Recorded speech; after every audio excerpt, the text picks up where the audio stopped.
Welcome to the Dentist News Network. Already stressed state budgets are shouldering an extra burden to cover expensive emergency room treatment for toothaches and other avoidable dental ailments. That's according to a new report by the Pew Center on the States. My guest is Shelly Geshan. She is director of the Pew Children's Dental Campaign. Shelly, always a pleasure. Welcome back. Thank you very much. It's a pleasure to be here. So, Shelly, we've been covering this particular story for the last month or so. The understanding is that people in Medicaid don't have any kind of dental coverage. So, what they often do is they end up being forced to go to an emergency room, which will end up costing, I would imagine, a lot more. Yes, it's a nationwide problem, and I think it costs probably close to 10 times as much as it would if people got care from the right source at the right time.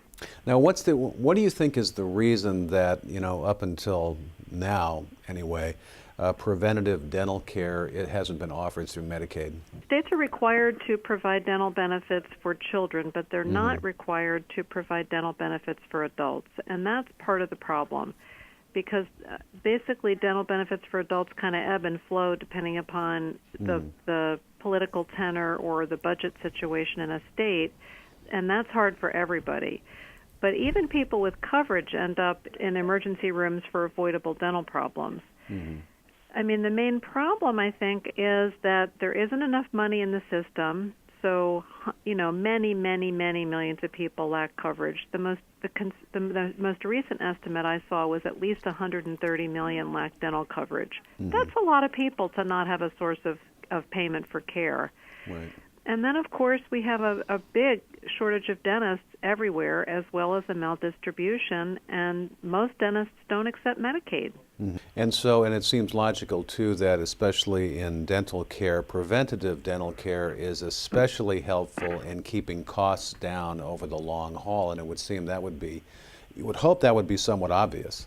Definitely right. But what this is a symptom of a system failure. We have a private practice delivery system that works pretty well for about 2/3 of the population most of the time.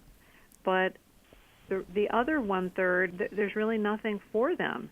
We have safety net clinics, which are fabulous, but they only reach about 10% of the underserved. So where is everybody else supposed to go? And it sounds like, too, that these people, once they end up in the ER, if they have to go back for some follow-up, they end up going back to the ER again, which, again, is even more expensive. Talk about what the suggestions the Pew Report has for, maybe some cost-effective policies that states could adopt to at least answer this problem. The Pew Report recommends a number of actions, and many of them are just common sense. The first thing we have to do is population-based prevention. It's the cheapest and most effective way to prevent decay in the first place, because decay is almost universal. People are going to have the bacteria, may result in decay at some point. So we have to do what we know works to prevent it. The first thing is that we have to make sure all community water systems are optimally fluoridated. And we have 74 million people on water systems that aren't fluoridated now. The second thing is we have to have more sealant programs for high-risk kids. So when you're talking about a dental sealant, that is something that protects the tooth from decay for a child, for example, who may not have the best dental hygiene? Well, sealants are really a standard of care now for all populations, but they're most particularly necessary in the highest-risk kids.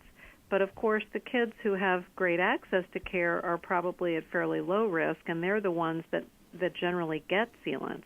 It's the Medicaid kids or the immigrants or people whose families don't have coverage. They're the ones you worry about the most. So what you really need is public health programs to get hygienists to get sealants on those kids' teeth, and probably in school-based programs. And so in closing, we have a bunch of states here that are having a financial problem right now. One would think that this kind of program or these kinds of suggestions would be fairly attractive. Do you think that there's enough here to, to entice them to make that modest investment that might lead to greater savings down the line? I certainly hope so, because states are being very penny wise, pound foolish at this point. They reduce coverage or they reduce reimbursement rates, and they think they're going to save money, but what happens is that they end up spending a lot of money on services that basically don't work.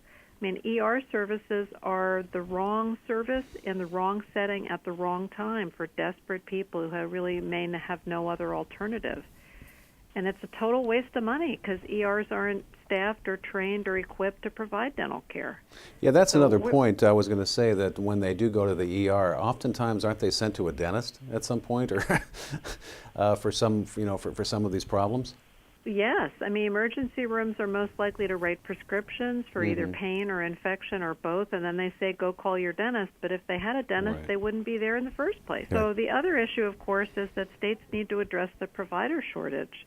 We could use more dentists, but there's no evidence that dentists will fix this problem because they generally serve suburban or urban insured patients, and what we really need is an expansion of the system to serve those who are left out. So that's why about a dozen states are looking at new types of providers who can work under a dentist supervision and expand the reach of the current dental system.